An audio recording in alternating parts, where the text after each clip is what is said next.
Hello दोस्तों, गणेश आई world के YouTube channel में आप सबका बहुत बहुत स्वागत है। दोस्तों मैं राहुल सर। दोस्तों आज की वीडियो में क्लास 12 एनसीईआरटी केमिस्ट्री में हम पढ़ेंगे न्यूक्लिक अम्ल। न्यूक्लिक अम्ल क्या होता है, न्यूक्लिक अम्ल के कार्य क्या हैं, न्यूक्लिक अम्ल किस लिए यूज़ होता है, न्यूक्लिक अम्ल कितने टाइप के होते हैं।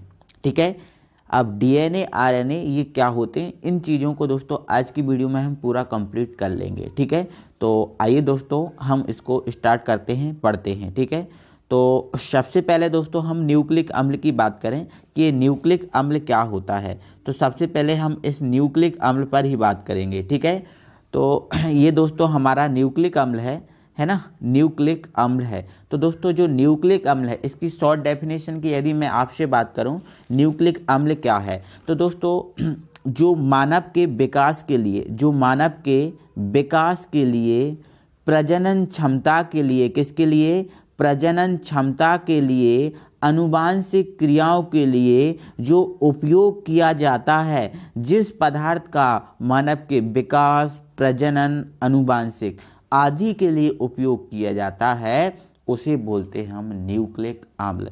अब दोस्तों हमने बोल दिया है न्यूक्लिक अम्ल विकास के लिए यूज़ किया जाता है, प्रजनन के लिए यूज़ किया जाता है और आनुवांशिक क्रियाओं के लिए यूज़ किया जाता है। तो आप खुद भी समझ सकते हैं कि ये कितना इम्पोर्टेंट है हमारी बॉडी के लिए। ठीक है, तो ये तो हमारे दोस्तों एक छोटी सी डेफिनेशन हुई, बट इतनी सी डेफिनेशन से हमारे एग्ज़ाम में काम नहीं चलने वाला। तो एग्ज़ाम में तो हमको अच्छे से बड़ा चढ़ाकर ही लिखना होती है।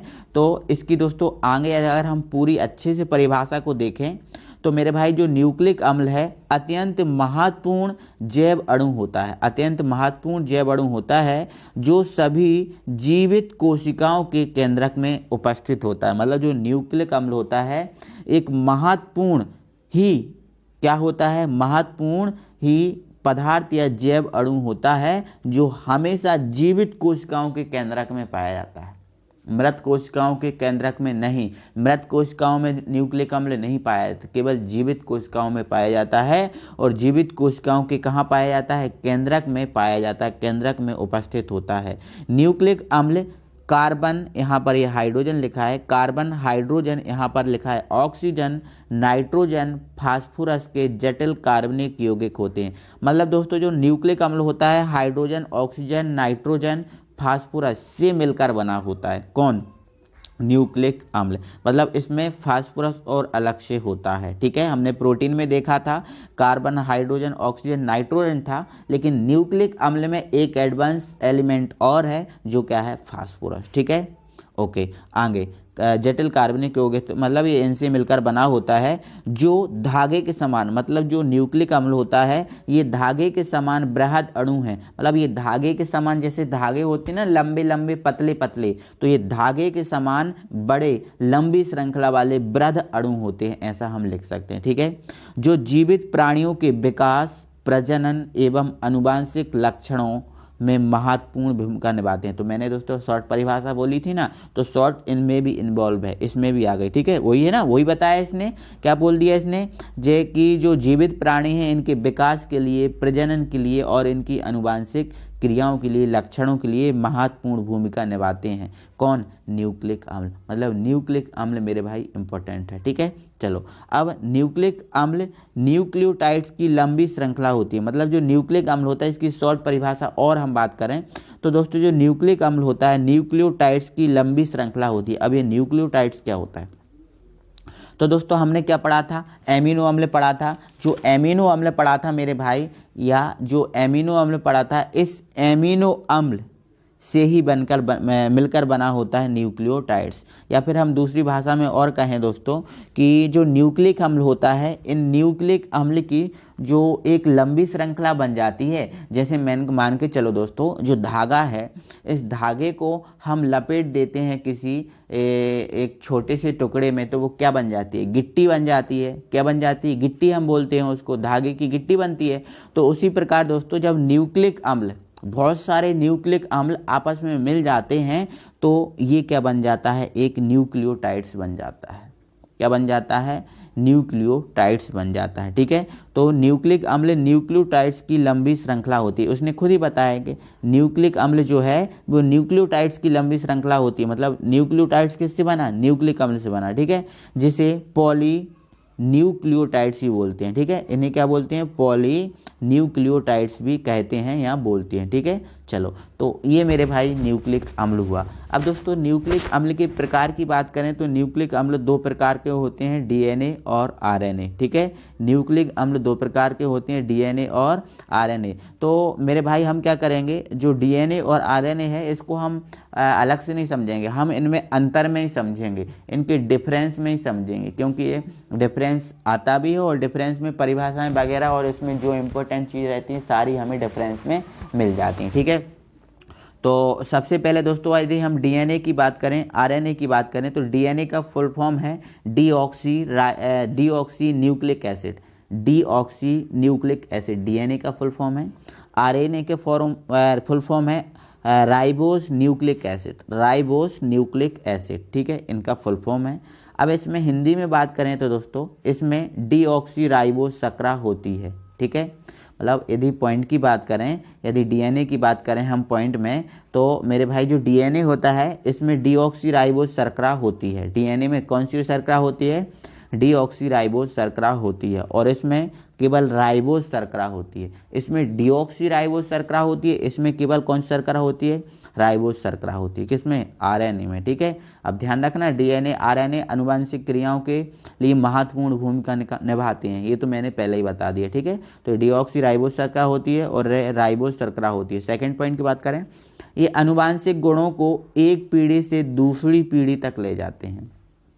जो डीएनए आरएनए मतलब डीएनए की बात करें तो डीएनए का काम क्या है? ये अनुवांशिक गुणों को एक पीढ़ी से दूसरी पीढ़ी तक ले जाता है। कौन? डीएनए। डीएनए जैसे मान के चलो हमारे पापा में जो अनुवांशिक गुण हैं वो हमारे अंदर हैं। ठीक है, अब हमारी शादी हो जाएगी तो हमारे जो गुण हैं वो किस में जाएंगे? हमारे बच्चों में जाएंगे। समझ रहे हो ना? हमारे बच्चों में जाएंगे। मतलब ये एक पीढ़ी से दूसरी पीढ़ी तक ले जाते हैं। कौन? अनुवांशिक गुणों को कौन ले जाता है? डीएनए ले जाता है। ठीक है, लेकिन आरएनए ऐसा कुछ नहीं करता। ये अनुवांशिक सूचनाओं के केवल वाहक होते हैं, केवल ये वाहक होते हैं। ये एक पीढ़ी से दूसरी पीढ़ी तक नहीं ले जाते अनुवांशिक गुणों को, ये केवल वाहक होते हैं, उसमें हेल्प करते हैं। ठीक है, तो ध्यान रखना ये हेल्पिंग होते हैं, ये केवल वाहक होते हैं। और ये डीएनए क्या करता है? एक पीढ़ी से दूसरी पीढ़ी तक अनुवांशिक गुणों को ले जाता है। ठीक है, आगे अब दोस्तों डीएनए की बात करें अगले पॉइंट की, तो इसमें एडिनिन क्या लिखा है? एडिनिन, ग्वानिन, साइटोसिन, साइटो यहाँ पर लिखा है सीन, साइटोसिन व थाइमिन क्षार होते हैं। ठीक है, डीएनए में एडिनिन, ग्वानिन, साइटोसिन व थाइमिन क्षार होते हैं। ठीक है, लेकिन आरएनए में केवल थाइमिन की जगह यूरेसिल होता है। थाइमिन की जगह क्या होता है? यूरेसिल होता है। बाकी एडिनिन, ग्वानिन है ना, साइटोसिन ये इसमें भी होते हैं। ठीक है, तो केवल थाइमिन की जगह यूरेसिल होता है और बाकी दोनों में क्षार बराबर होते हैं। ठीक है, तो ध्यान रखना इसमें एडिनिन, ग्वानिन, साइटोसिन और थाइमिन होते हैं, और इसमें क्या होते हैं? एडिनिन, ग्वानिन, साइटोसिन और यूरेसिल क्षार होते हैं। ठीक है, चलो ये हमारे 3 पॉइंट हो गए कंप्लीट। चले ठीक है, अब हम आगे बढ़ते हैं और हम इसके आगे पॉइंट देखते हैं। ठीक है, तो दोस्तों इसका अगला पॉइंट हमारा ये है, ये केंद्रक के अतिरिक्त माइटोकॉन्ड्रिया में पाए जाते हैं। मतलब ये जो कोशिकाओं के केंद्रक होते हैं ना, इन कोशिकाओं के केंद्रक के अतिरिक्त कहाँ पाए जाते हैं? माइटोकॉन्ड्रिया में पाए जाते हैं। कौन? डीएनए। डीएनए केंद्रक के अतिरिक्त माइटोकॉन्ड्रिया में पाए जाते हैं। और आरएनए की बात करें, आरएनए मुख्यतः कोशिका द्रव्य में पाया जाता है, और जो आरएनए होता है कोशिका द्रव्य में पाया जाता है। ठीक है, तो ध्यान रखना ये केंद्रक और माइटोकॉन्ड्रिया में पाए जाते हैं और ये केवल द्रव्य में पाया जाता है। ठीक है, चलो आगे बात करें। ठीक है, 5वां पॉइंट है ये, इसमें द्वि हेलिक्स संरचना होती है। मतलब जो डीएनए होता है इस डीएनए की द्वि हेलिक्स संरचना होती है। ठीक है, द्वि हेलिक्स संरचना मतलब ये दोस्तों इस टाइप की संरचना होती है, इस टाइप की संरचना होती है, द्वि हेलिक्स है ना। ये देखो इस टाइप से ऐसा लगता है दोनों तरफ से घूम रहा है ना, तो इस टाइप की संरचना होती है डीएनए की। ठीक है, लेकिन जो आरएनए होता है मेरे भाई, आरएनए में एकल हेलिक्स संरचना होती है, इस टाइप की केवल एकल हेलिक्स। ठीक है, और इसमें द्वि हेलिक्स होती है। ठीक है, तो ये हमारे डीएनए और आरएनए में हमने 5 अंतर भी कंप्लीट कर लिए हैं। ठीक है, चलो अब हम दोस्तों आगे पढ़ते हैं न्यूक्लिक अम्ल के कार्य। जो हमने न्यूक्लिक अम्ल पढ़ा है, इस न्यूक्लिक अम्ल के क्या कार्य होते हैं। ठीक है, तो हमने जो पढ़ा है वही चीज़ हमें मिलने वाली है। ठीक है, आगे हमें कुछ नहीं प्राप्त होगा। ठीक है, तो देखो पहला हमारा इसका कार्य क्या है कि न्यूक्लिक अम्ल का कार्य कि